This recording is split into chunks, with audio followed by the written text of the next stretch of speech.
Go with it. Colors. Do you know any color in Spanish? I mean, I know you can see them, but did you know any color in Spanish before this slide? A few.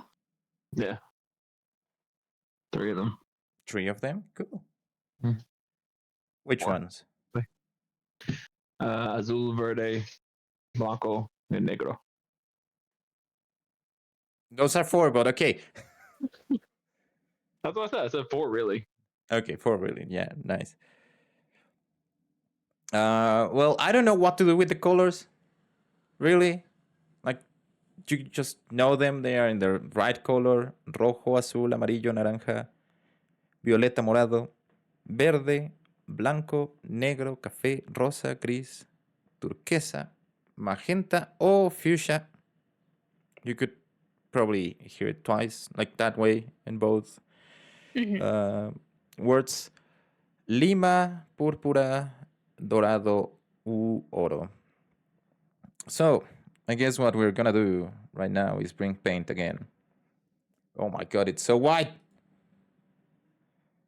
And you're gonna give me phrases in Spanish with each color. Let's start with red. What do you think? Or rojo. Can you describe something that is red, but in Spanish? Nanaki es rojo. Okay.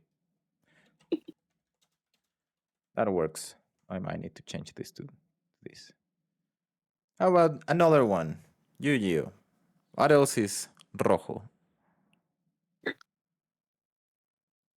Even if it's not rojo. Mm. Yeah, that's rojo. Jett is rojo. Okay. Does that makes me a communist by any chance? Maybe. Very possibly. About you, M. What else is rojo?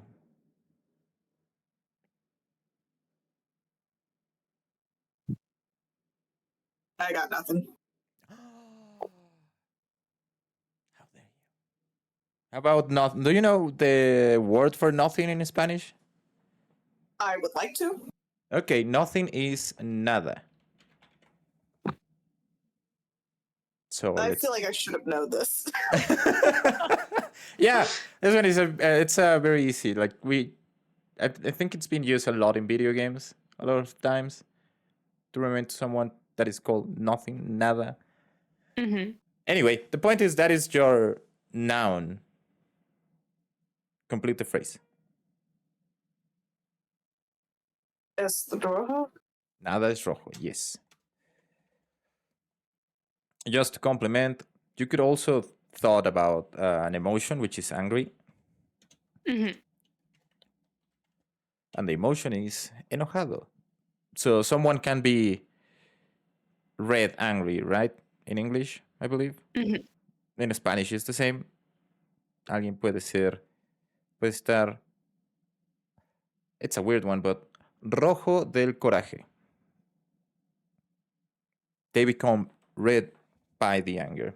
Anyway, that is red. Do you want to pick another color and try with the rest of things, with the rest of colors? Do you want to just tell them? Aeneas es azul? I like that one. Oh, you spelled it right. I'm so proud. I know how to spell it.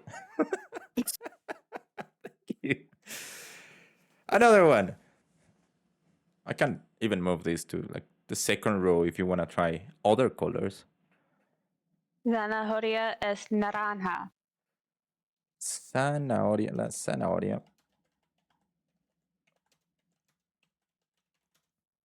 Good, good. I like that.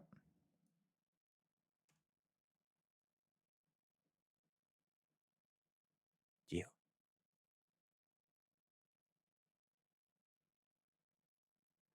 What color is Molly, Gio? Blanco. Blanca. Right, Molly's a female dog, right? See. Nice. Nice.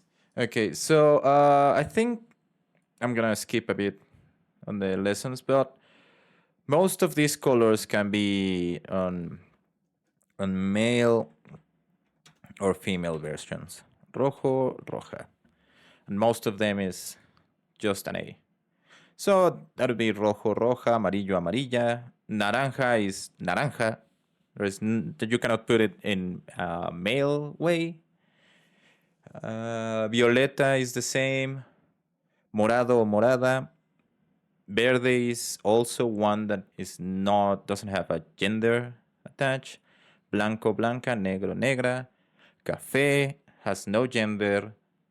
Rosa, no gender. I mean, it's female, but you cannot change it to male gender. Gris, no gender. Turquesa, no gender. Or no gender swap.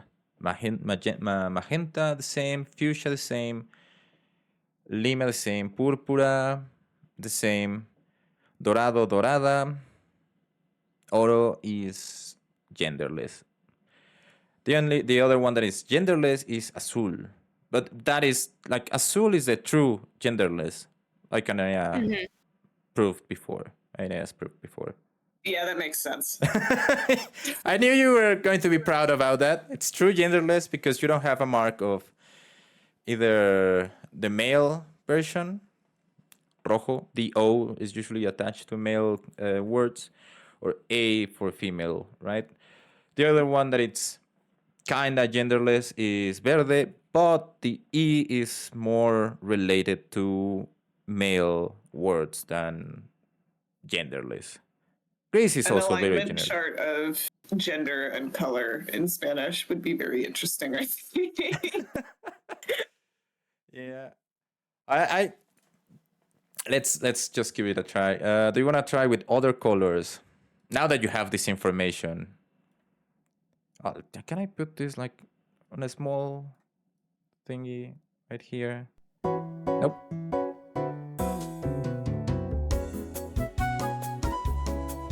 I have a question that probably has more to do with grammar. Yes. So if we're describing something as like the green carpet, how would you write that phrase out? Does the color go before the noun or after? I was reading about this because I was going to teach this lesson, but then I thought, it's too much. Now we're here. Anyway, Sorry. so no, it's perfect. Sería la alfombra verde. Let's just remove the is. The cero estar. That would be the case. But we can also put it la verde alfombra. So there is there is not a clear difference for you. There is a clear difference for me of what the first one means and the second one means. The first one is just the green carpet, any green carpet. It doesn't matter. But the second one, and this is just for you, the speaker, we're putting an emphasis on that the carpet is green. It's not any green carpet, it's a green carpet. It's the green carpet. I can put this in like a visual way that you have a lot of carpets lined up in a house or whatever, and you want the green carpet, la verde alfombra. And that is the, like, if I could put a lot more of adjectives before and after the noun. So let's say in English, I think it's the big green carpet something, right? In Spanish, that would be something like la alfombra verde que es grande, or, and this is why this is different, la verde alfombra grande, or la grande alfombra verde. What we are doing with this in Spanish is giving more weight to one of the adjectives that we think as a speaker it doesn't work with anything else. It's just your perception of what the thing is. We believe that green on this carpet is more important or more inherent to the carpet than being big. Or in this case, it's big, grande, is more important to for the carpet, or it's inherent to the carpet rather than being green. It doesn't make sense right now. Trust me. No, this makes perfect sense Okay. to me, actually, because I never think in the context of the first one, only in the second one. That's like how my brain is wired. So I'm like, oh, there's ways to communicate this in languages that aren't English. So that's fun for me. So I think the good way to put this is when the adjective actually changes the meaning of the sentence, right? Because the last one is just normal example. But we have something like mi viejo amigo or mi amigo viejo. What do you think it's the difference? Viejo means old, amigo means friend. And me is mine. My. Oh, like, so old friend is in like, we've known them for years, and then old friend is in they're physically old. Yes, Okay. exactly. It's So cool. Okay. So the first one is like old friend, known for years. And the second one is Kyo. I'm sorry, Kyo, if you are watching this. Let's put it on Frosty then. He was much older. I know. But there is a difference, right? Like one is someone you know for a long time, and the other one is someone that it's old. Like your friend is old, right? Things like this, I don't think I can teach you this thing that we just did. What changes and the variety of where you put the adjective. But this is with practice, right? This is only like it will make more sense as much as more you use the verbs, the adjectives of on words. So, follow up before you delete this. Mm-hmm. Is there a circumstance where you could say mi viejo amigo viejo? Yes, of course. You can do Okay. whatever you want. Cool. I would probably do something instead of just viejo. I would say el viejo. The article just makes it like a nickname kind of thing, right?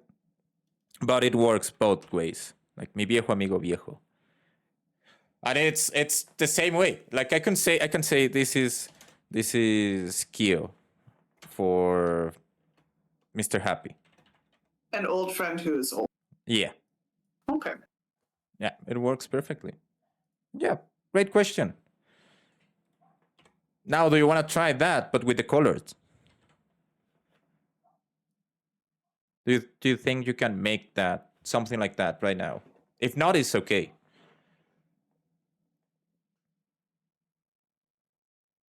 I'm thinking, not off the top of my head, but it helps to kind of understand the adjective system. Anyone else?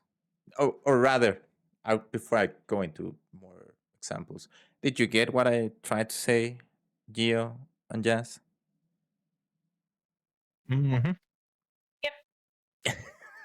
Okay, give me an example with the colors you have. I will say it made more sense when you were using old as an example rather than And colors, yeah. yeah. Think for colors, think it more like poetry.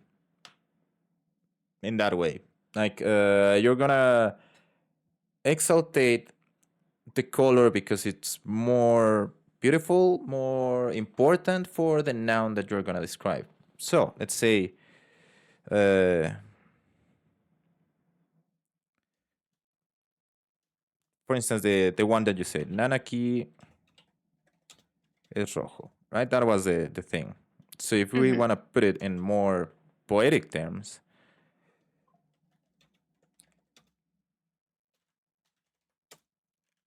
el rojo Nanaki kind of thing. And then we can put stuff in front. What can I put here? El rojo Nanaki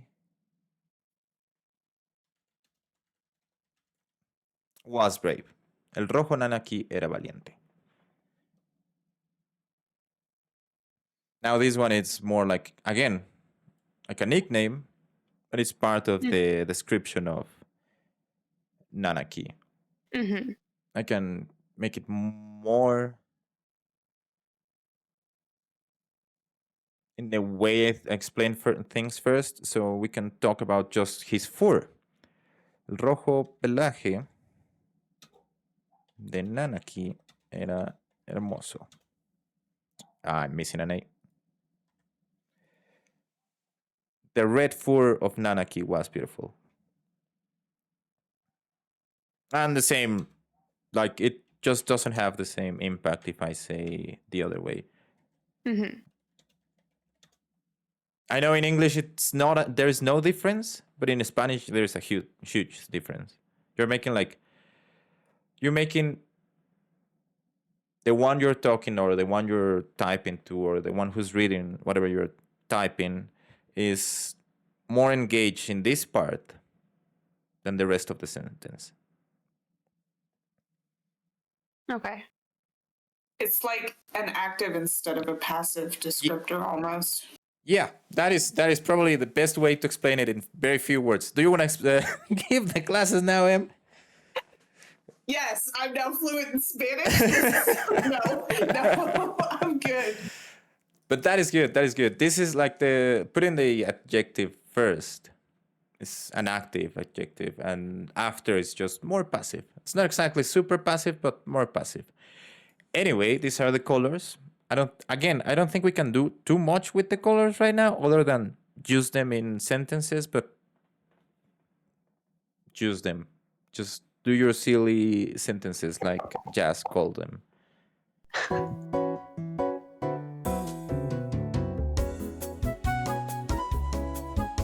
Let's go with the class that Gio was waiting for. Colors. I forgot to remove colors. Numbers. Just numbers. Do you know the numbers? I know they are on the screen, but do you know any of the numbers in Spanish?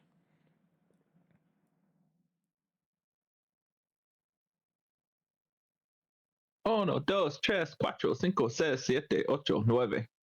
Good. Yes. That's it. Come on, keep going, keep going. You're doing great. Don't stop. Believe in yourselves.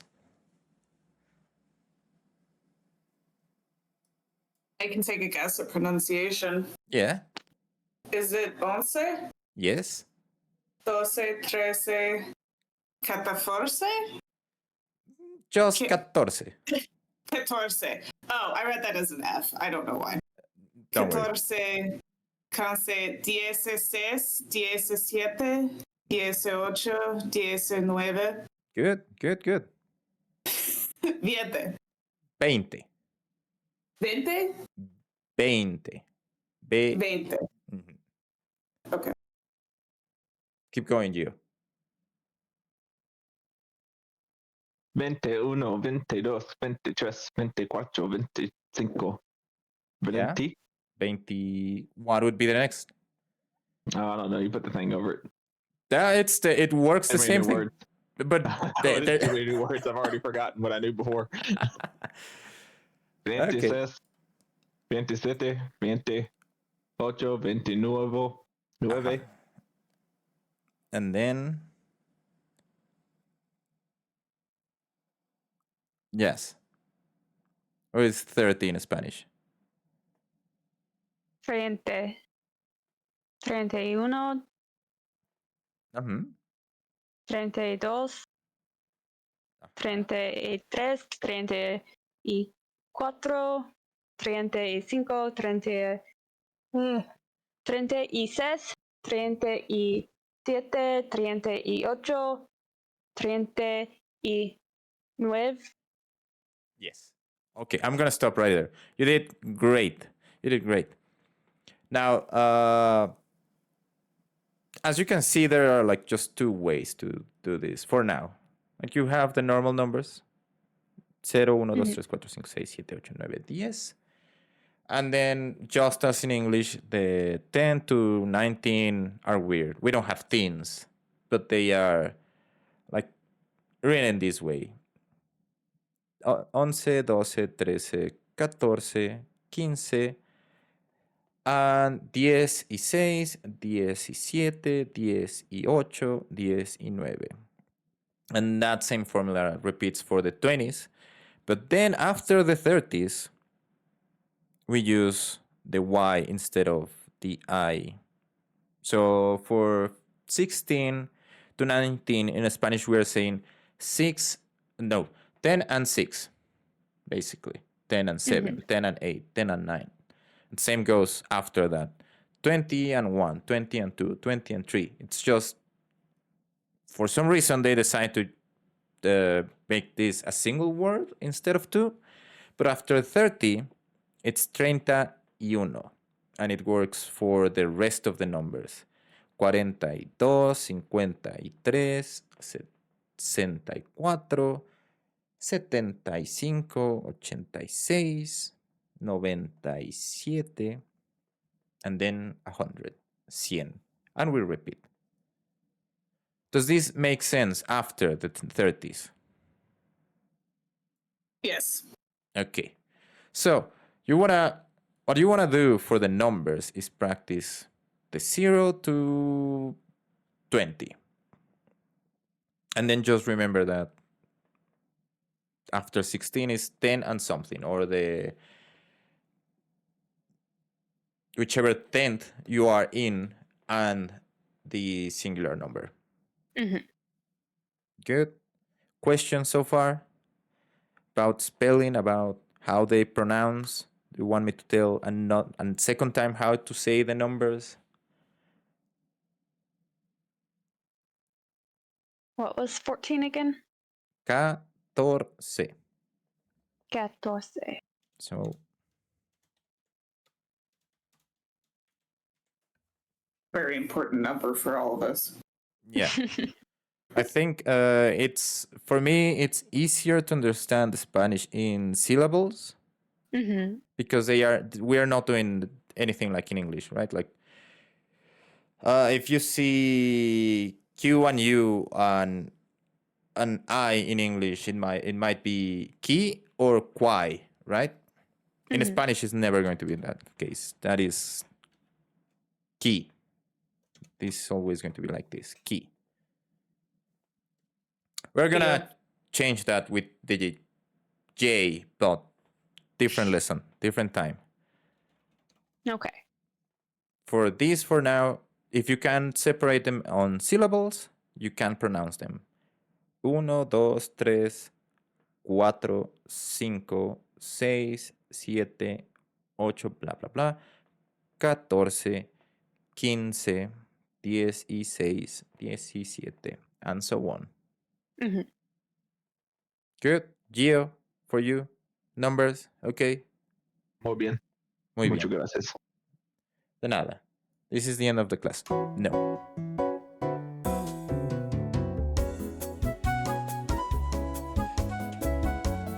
We are going to dwell in the parts of a sentence. And this is why I was reviewing why it was important to put adjectives before or after. So let's go with this. Yo tomo clases de español los sábados. I take Spanish classes on Saturdays. I have colors that you know now, by the way, in Spanish. Do you want to take one color and tell me what part of the sentence it is?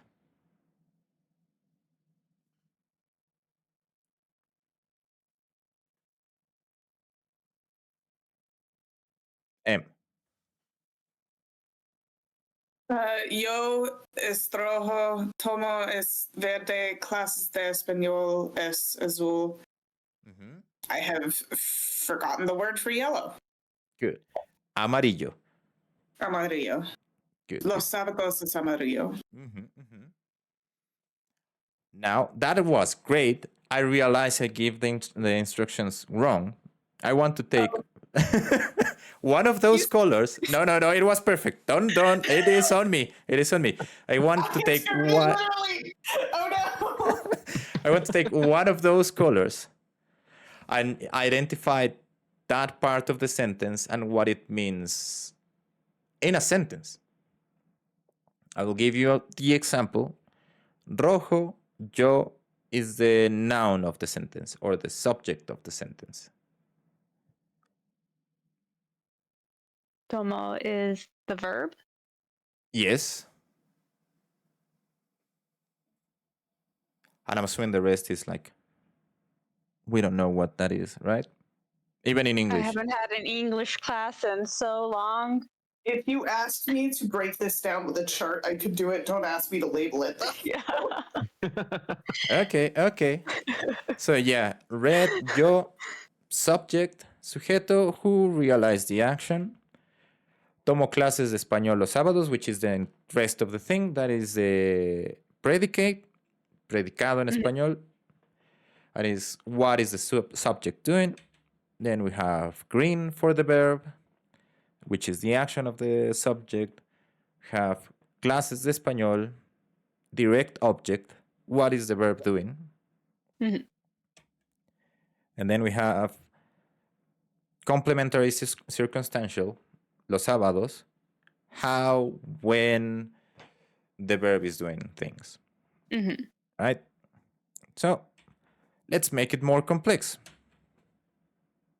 Oh, hello. By the way, this is still a simple sentence. Who wants to read just the sentence? Unas gatas grandes y felices juegan a perseguir la pelota por las mañanas con su dueña. Good. That was great. That was good. Unas gatas grandes y felices juegan a perseguir la pelota por las mañanas con su dueña. Now, just as the beginning of the class, I have actually like a couple of things marked, like very, very different from the rest. Can you tell me what those are? If you can. If you cannot, you can say no, Jett, you explain this shit right now. It's No, Jett, explain this making them shit right now. It's making it plural, right? Yeah, those S's are making it plural, yeah. Mhm. And the first A, what is it doing?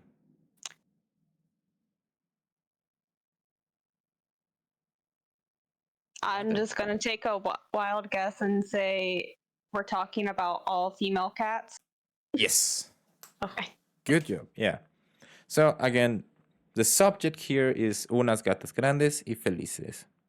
Unas is the article, gatas the subject, grandes y felices is how are they those cats, those feline cats, right? Big and happy. Then we have the rest of the predicate, the verb, what they are doing, chasing a ball, perseguir la pelota, and when they are doing that. Por las mañanas con su dueña. Nope, that is too much. Okay. So, what I want you to show you with this one, this is a very long sentence, is that whenever the subject has gender or number, you will put that in the rest of the words that are adjacent to whatever you are changing, right? So if I would say instead of here this, so if the subject was gatos, how would that change? Just the subject. I don't care about the rest of the sentence right now. How would you say just unas gatas grandes y felices, but it's male cats instead of female cats?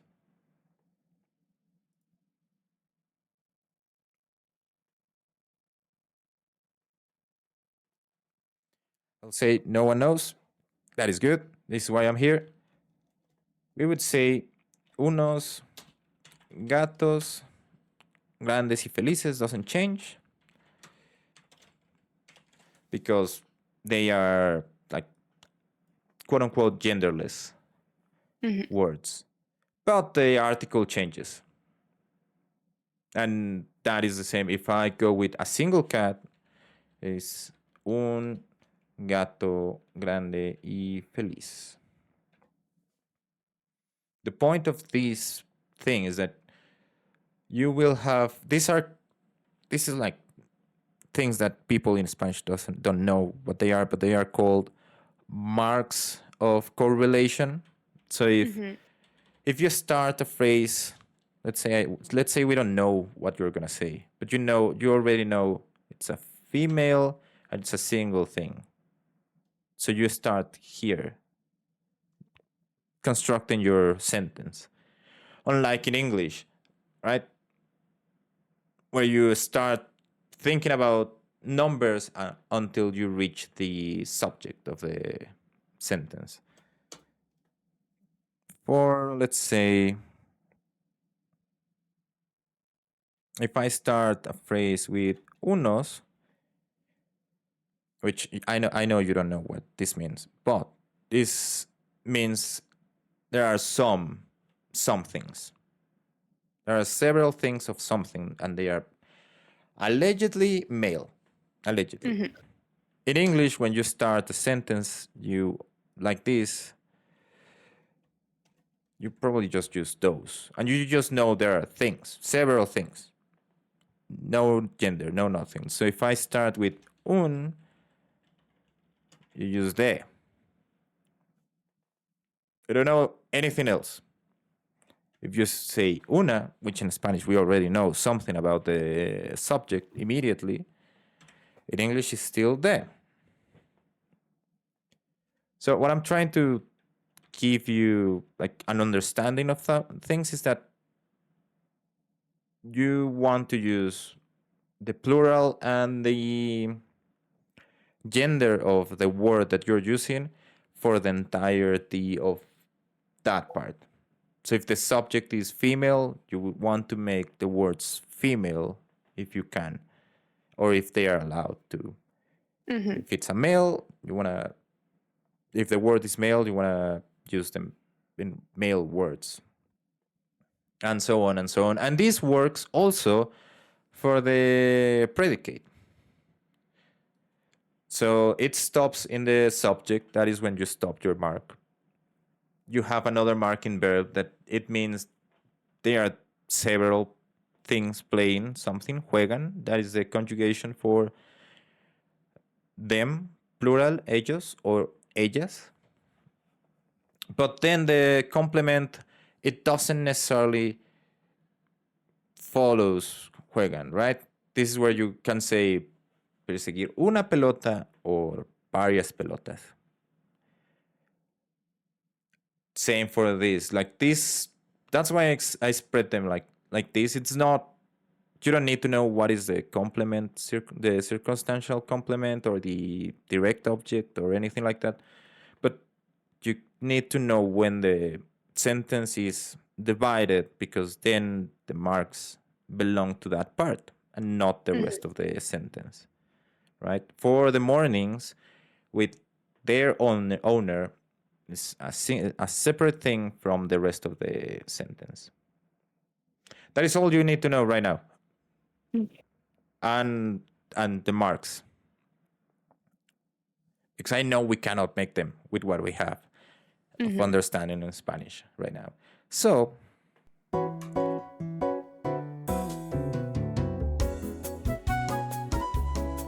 what you want to learn, I just did this thing.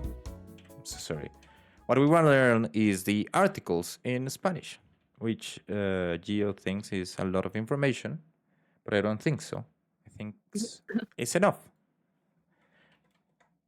The article is de, and probably them, right?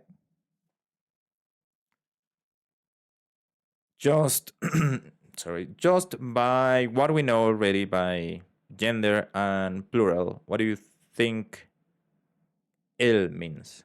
just el. I know it's the, them, but try to explain them with more words than just the or them.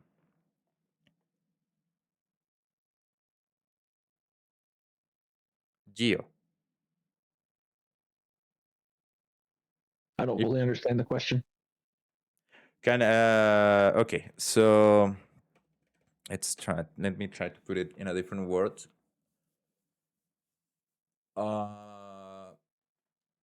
Let's start easier then, rather than trying to jump ahead of circumstances.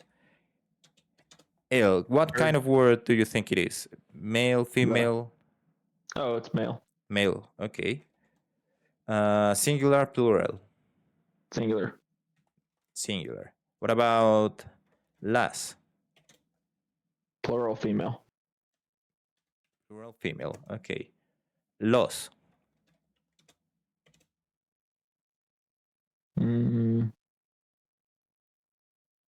Plural male. Yes. We have nothing in between. It's just singular or plural and female or male. It's simple as that. I'm not doing anything with the other ones right now. Those are a bit more complicated. The point is that the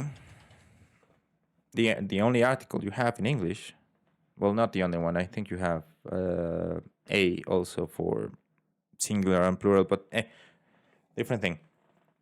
The article the in Spanish is split between female, male, singular, and plural.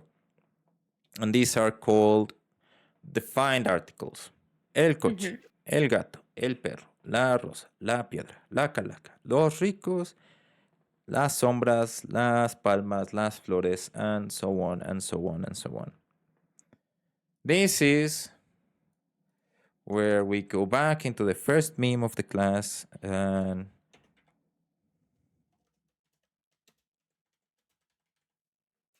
we can now understand the joke of El Rata Alada in Batman. Can you explain me why now it's this a joke, Jazz? Because it's using rata, alada are female words, but we're using the male. Exactly. Mhm. This is very simple. That's why I really like that. Mhm. Any questions so far on the articles, on the defined articles? So this is saying that Batman's actually a Batwoman. But this is saying that you're talking about Batwoman instead of Batman. We're talking about flying rats. Is that what it is? Bats. We're talking about in the last movie, Batman is trying to find the Riddler, and the riddle is you are El Rata Alada.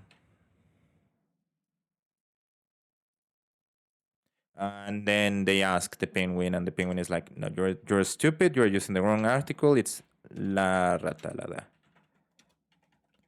And that's when the Batman understands. Oh, it's not you are ill. Not that way. It's you are ill. Right? It's a complex thingy joke, but I like it. It makes a good example of the correlation between gender and singular and plural.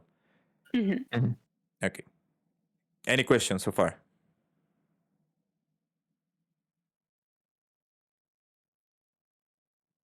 Okay, no, cool. What about una, unos, unas? Do you think there is a difference between defined and undefined articles? A M. and all. What?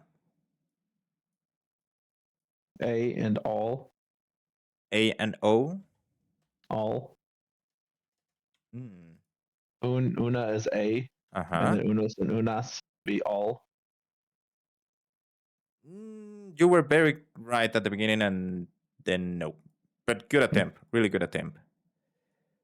Now I'm a failure. No. It's really good. Una is A. Un zombie, a zombie. Un tren, a train. Un día, a door, una puerta. a window, una ventana, a light, una luz. Unos, unas, it's doing the same thing but in plural.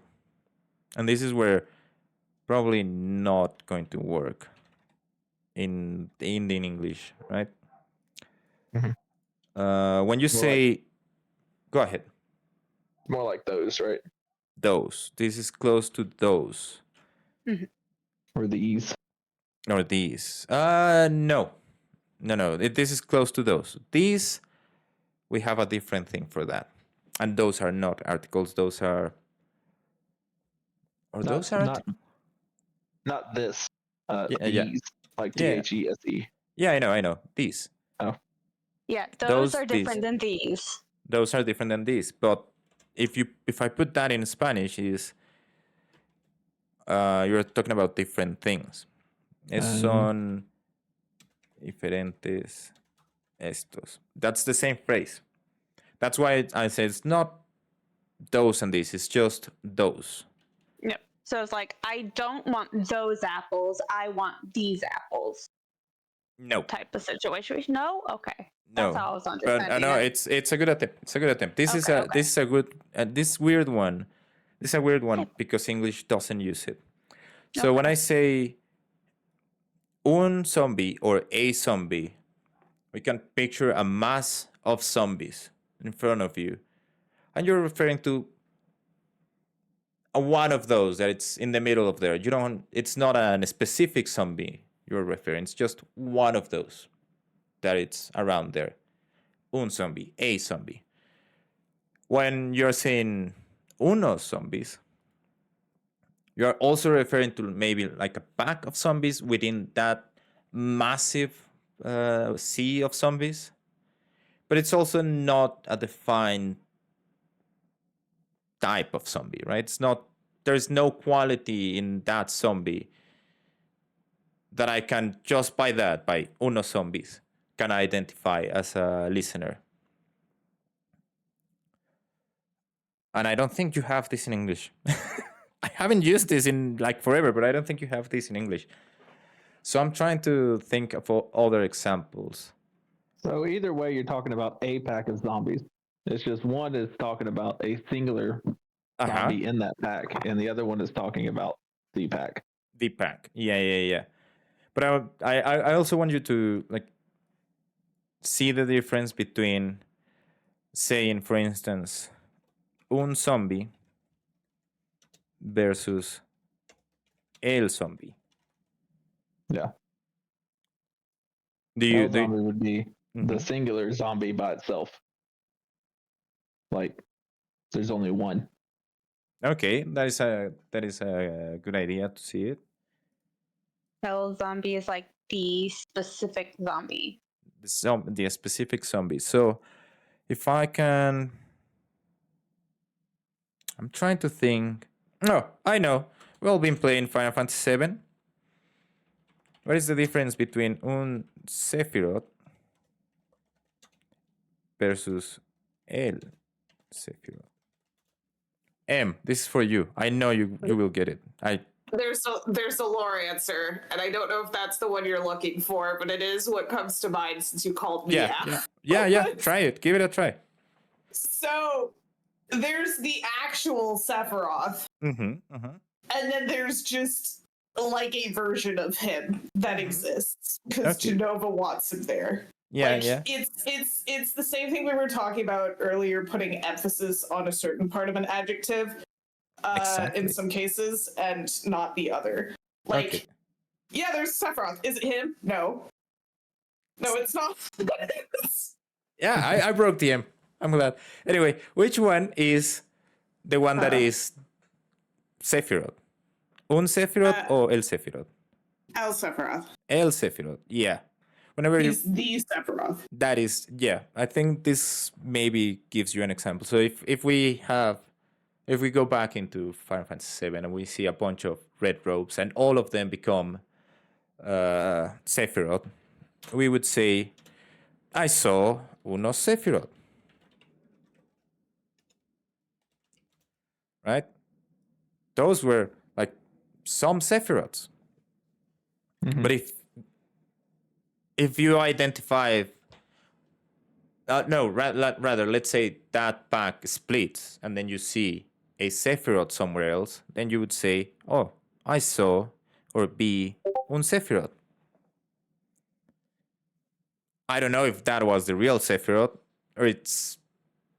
or it was different from the other Sephiroths. I just saw un Sephiroth. And if you see, like, if you can identify, or rather, one is really particular about that, in this case, the real Sephiroth, be Al Sephiroth, probably like this, Al Sephiroth, which on practical Spanish is El Sephiroth. That makes more clear the difference between el, la, los, las, and unas. Mhm. Do you think you can give me an example?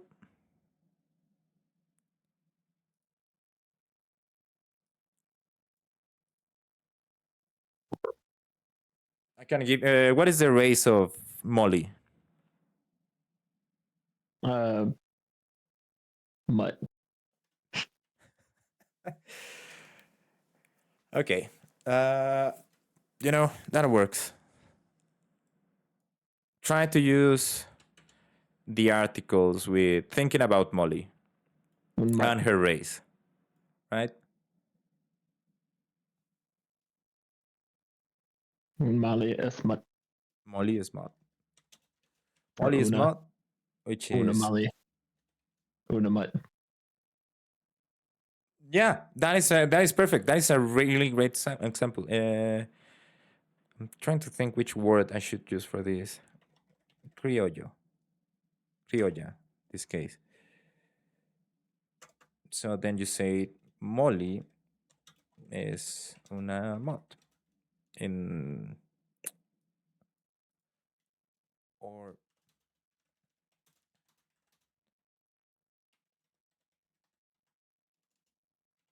and that was perfect. This is great because this yeah, this is great. This is really good. Es una criolla. She is a thing. She's something different from the rest, but she's part of the rest, and this is what you are saying here, right? Basically. How dare you? No, I didn't do anything. You did it great. I don't know. It was a great example. Molly's not a thing. No, you know what I mean. I do. Thank you. Any questions so far?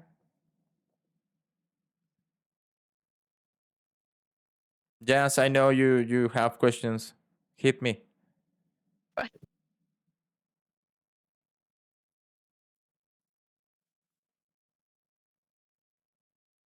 No, I can't think of any. I feel put on the spot now. no, I don't want an example. I know if you. I want to know if you have questions about this. Of the I mean, I difference. guess since we got an example with using like the indefinite sentence there, what about using the definite? Yeah, sure. Go for it. No, I was asking Oh, for you one. wanna? You want? It's because the definitive article. It's just the normal use of the. Right, like it's just the car, el coche, the dog, the light, the Yeah. whatever you want to think. It's just el, la, los, las, and the only difference between these and Spanish is the number, right? Number and gender. So, oh, okay, I know. How would you use the definitive article with Goji?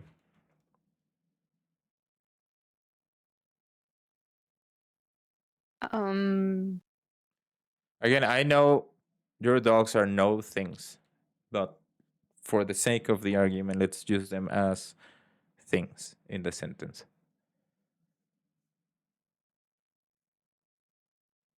How would you say the goji in Spanish? Basically, that's what I'm trying to. I'm asking. That was fake indignance, Jett. I guess La Goji? Yes, Okay. a goji. How about keeper? You all know keeper. El Keeper. El keeper, good. How about if all of them gather together? Goji, Los. Molly, and Los. Los. Los Doggos. No, Los Perros? Yes, Los. good job. Why Los and not Las? No, I this is not something important. Yeah. My silly, indignant answer is because the patriarchy. I mean, it's good. It's a really good answer. Is it because Go you. is it because pedastas isn't a word? That can also works. Yeah. Do you have a point of view on this, M, by any chance? Most gendered languages default to the male usage of the word as opposed to the female one, except in very rare circumstances. Yep, which is why I say patriarchy. Yeah, yeah. I yeah, that is the way. In Spanish, I don't believe in the patriarchy of words because it works perfect in my head. And this is just me. This is just me. It's not the Spanish community. It's not even the scholars community. It's just me. Because for me, it works perfectly the same if I say las perras, even if it's, in fact, in pure words of the dictionary and the Royal Academy of Spanish, since we have Molly's a female dog, right? Yeah. So since we have Molly and Goji and both are female and Keeper is the only male in that group, it would be better said las perras instead of los perros. But I like that. Yeah, you That can. is not what my Spanish teacher taught me. So. Oh no! Everyone will tell you that Yeah. that the default is the male, and everyone will say that. I say that while that is the case, I as a Spanish speaker, I understand that if you say las Grammatically, it still perras, works it's this. elsewhere. Yeah, it works exactly the same thing, the same way, for the same purpose, and grammatically also, since there are more female dogs than male dogs, it should be las perras, but. Different conversation. Anyway, I wanted you to know that and, practice that. I don't think we have enough time for survival Spanish. I will put it on this slide. It's easy things, days of the week, months, and that's it for you to study. Some are like basically the same. Sí. So let's do the word of the day.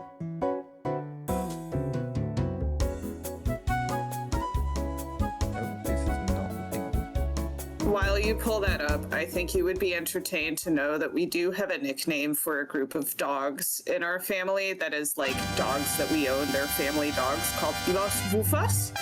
Oh. Woofas in Danish is creature that goes woof. Is Nice. probably the most literal explanation that we have for it, and I love that it's grammatically correct, even if we invented the word "woofus" for it, because it is like an amalgamation of 3 different Danish things. But it's whatever. Like, there's a group of 2 or more family dogs that are in the family. We're like, oh, who has Los Woofus for the weekend? And that's just something we do. I like it. I really like it. So, the word of the day is babosa. I like this one. Simple word that you can use for a lot of things. Babosa. Do you have any idea what this means? I'm assuming it's not in relation to Barbosa from Pirates of the Caribbean. No. I That had is the same thought though, Jazz. Don't worry. Okay. that is with an You're R, not and alone. that is for Yeah, I beard. know. Yeah. That's what I Forbid. thought you were saying. Beer. Oh, okay. Babosa. Beard. Yeah. I I can can't die. think of anything. Oh, because he has an octopus beard. I get it. Yeah. That's different guy, but yes. Cool. Anyway, okay, babosa. Anyone else wants to wild guess what this is? If there's no R, does it mean there's no beard? Yeah. No R, no beard. That was the wild guess. That Okay. was what I had for you. Oh, perfect. Is that a slug? That is a slug.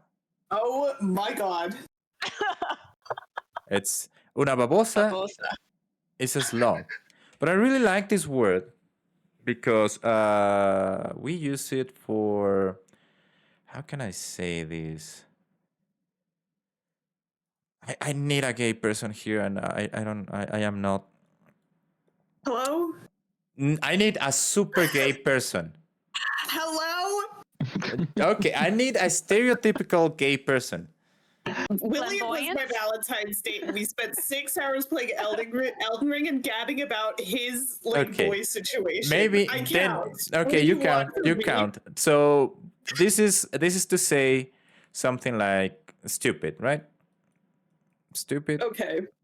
Or in Spanish is tonto, tonta, estúpido.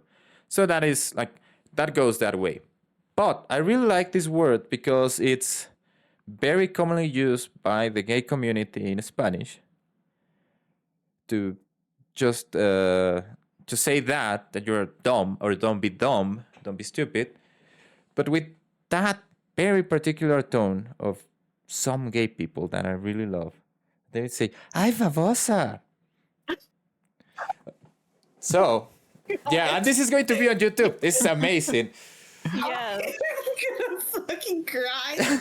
So I like this word. I really like this word. And so it means a slug, right? Like It has blood orange energy. I'm gonna look this up. Keep talking, but I'll explain this in a okay. second. It means stupid. It means I want to use this one because we have another thing in Spanish that is the economy. Well, it's not in Spanish. It's in every language. The economy of the language, and is how many things a single thing can symbolize. For an instance, right? So you can also refer to someone that is slow, lento, with a slow. You can also talk about something that is Slimy. slimy. Yeah, Slimy. I just for it's baboso, babosa.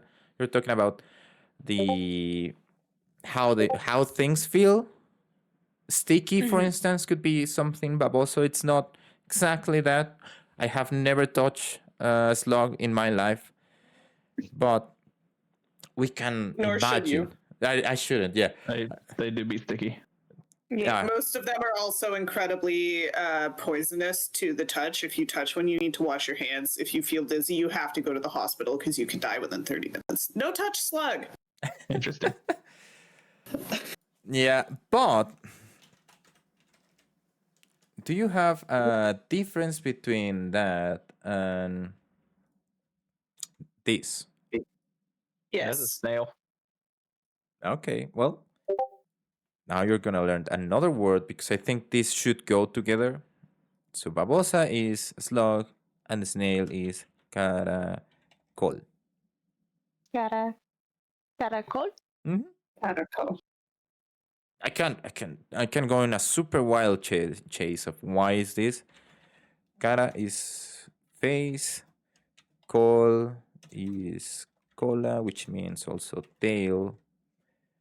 So if you look at the shell, it could be its face, cara, like tail face, or not that rather. Probably it's the face actually, not the. God damn it, Jett. Looks Well, like it should be a tail. I mhm. understand. Yeah, like the face of the snail looks like a tail for some reason for someone in history. So caracol. Let me put it here. And let's copy a snail again.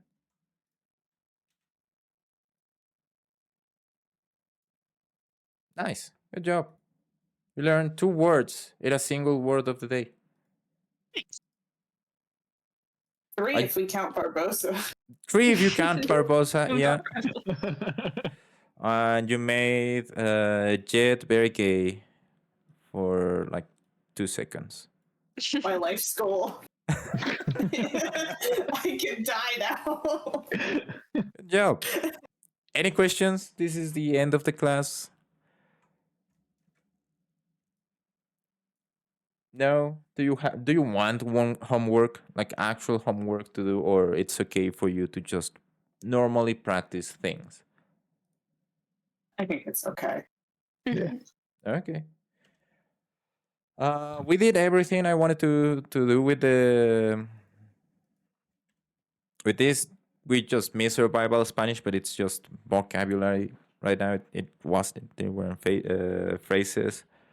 Mhm. If you have any questions about the articles or anything else that we saw today, please let me know. If you have like an idea of what you want to do with the articles, please let me know. I can fix that. And yeah, we can have another class next week if we are not all trapped in Monster Hunter.